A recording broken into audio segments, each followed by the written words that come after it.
pembara yang berasal dari Mataram yang bernama Adananya.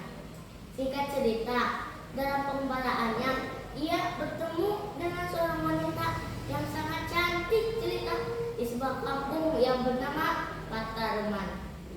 Ia kemudian terpikat oleh kecantikan yang dimiliki wanita tersebut.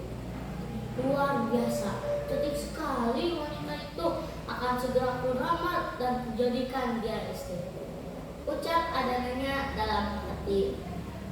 Adananya pun berusaha melamarnya melalui ibunya, namun sayang, ternyata lamaran Adananya ditolak oleh sang ibu.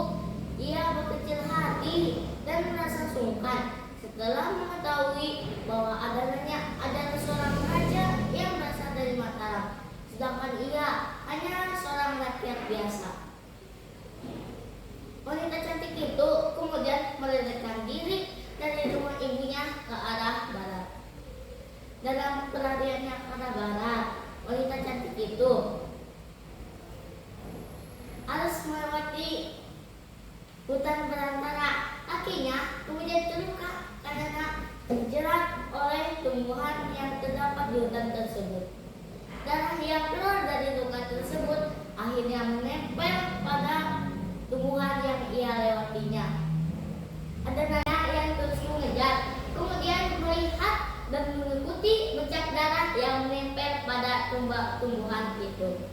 Pada saat itu juga lah Adananya menjuluki daerah tersebut dengan sebutan Ciberem karena banyaknya bercak darah yang menempel pada tumbuhan itu, layaknya sebuah air yang berwarna merah.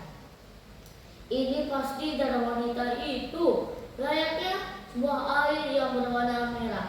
Maka akan kuberi nama daerah ini dengan sebutan Ciberem, Adananya berseru. Di tengah pengejarannya muncullah seorang pemuda tampan yang berniat untuk menolong sang wanita. Pemuda tampan itu kemudian mencegat Adananya di sebuah bukit. Tempat pertemuan Adananya dan pemuda itu akhirnya dinamakan dengan tembok kerta. Hei, ada urusan apa engkau mencegatku? Jangan halangi jalanku. Biarkanlah wanita itu pergi, jangan kau terus-terusan mengejarnya. Setelah pada di situ, mereka berdua kemudian saling mengadu kesaktian. Setelah melihat kesaktian yang dimiliki oleh pemuda itu, Adananya berkata, "Hei, sebenarnya kau itu siapa?" "Aku adalah Daun Tambak Baya."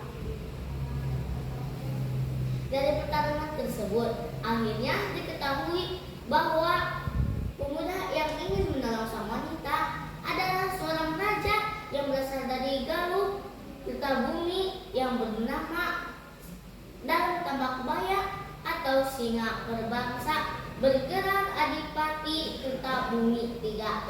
Sedangkan Prabu Adananya adalah Kadunduan Pandusaka Sari Kusuma yang berasal dari Mataram yang sedang menyebarkan agama Islam di daerah itu.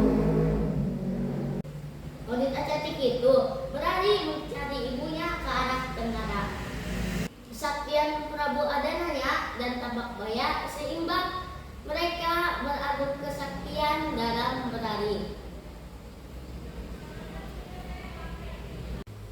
Kampung wanita yang dikejar oleh Adananya bernama Bandar Pataruman.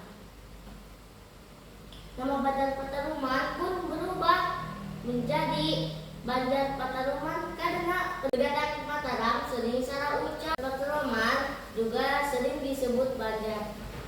Bandar telah menjadi sebuah kota yang berada di pinggir Sungai Citanduy dan menjadi perbatasan antara Jawa Barat dan Jawa Tengah.